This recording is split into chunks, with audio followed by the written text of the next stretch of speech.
Today we're going to be talking about iMessage and what the hell is going on with it. Let's get into it. So recently, iMessage has actually been under a lot of fire by different companies and different things have been happening with it. It hasn't just been as the same as it was these past couple of years. A couple of years back, people figured out even if they had an Android phone, they could actually get iMessage on their phone, and this was done through having a Mac being used as the host device so that it could link in with all the iCloud services and basically link up to your phone.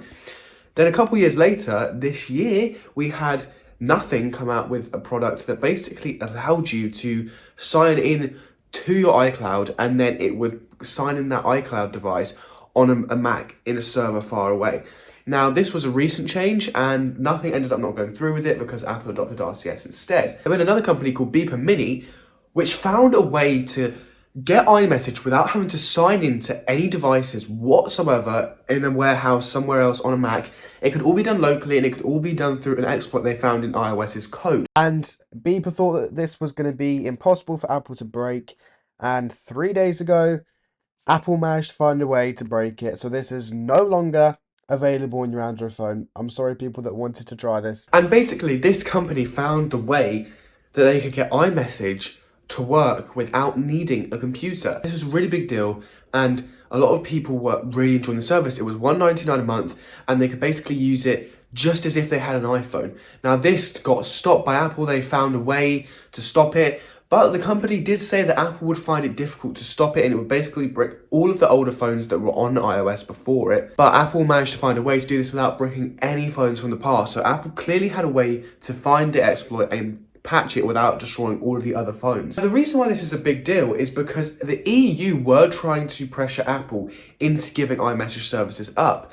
Now, this did not end up happening. The EU allowed Apple to keep iMessage so far, but this does beg the question. If the EU can give out all these regulations and they can basically say to Apple, you have to give up your services, then why haven't Apple just given people iMessage, given them what people want? The reason for this is obviously because Apple, number one, love having their own services so that people have to go over to iPhone, and number two, they also just want to have their own ecosystem of apps. It's like the EU going to Samsung saying you have to give up your default messaging app to everyone to be able to use. It doesn't make sense. Apple made this service a good couple of years back, I think back when iOS 7 was introduced. No, iMessage was introduced back in 2011 with iOS 5. And it's been used by so many people because it is such a good way of getting free messaging without having to pay for it. There is now the adoption of RCS, which is the next standard that Apple are going to be adopting. RCS is a big deal because Google have been trying to campaign for this for years now. Apple have basically been restricting their normal messaging service. So if you're messaging someone that's on an Android phone, it basically uses an old SMS service, which is really not secure, not end-to-end encrypted, and you have to pay for it through your carrier if you don't have unlimited messages. Now, what this means is that Apple were intentionally keeping this on SMS to make the messaging experience worse. So if you reacted to something, it wouldn't come through properly on an Android phone, and if you replied to someone's message, it wouldn't come through correctly, and all the services you get on iMessage, you could not get on regular SMS. Now, with RCS, Google solved this by allowing this to be a normal standard, and you could send reactions, you could send replies, you could send high-quality videos and photos over normal messaging. But Apple didn't adopt this, and I think this is because they wanted to make the experience as bad as possible for iPhone users to Android users, to sort of pressure their Android user friend to get an iPhone. Now, obviously this is a scummy move on Apple's part, but it also worked out in their business because if we look in the US, iPhones are on the gradual rise. So Apple are a very dominant company in America, but for most people like me in the UK, we don't really exclusively use iOS. We are all very much prone to using WhatsApp, Messenger, every other service. And even so, people don't really care as much in the UK about being a green bubble versus blue bubble. It doesn't really bother people as much. But in America, it's a massive thing. And it's been separating people from friend groups because for some reason, blue bubbles are more superior than green. Now, RCS is obviously the superior service, and Apple have had to adopt this. And this is mainly because of all of these things that have been going on recently that I mentioned at the beginning of the video. Because of people like Bleeper, because of Nothing, they have been pressured into doing this by adopting RCS. Now, because they've been pressured into doing this, it makes it obviously seem not as genuine and like Apple don't really care. And I'm sure they don't really care if they had SMS or RCS.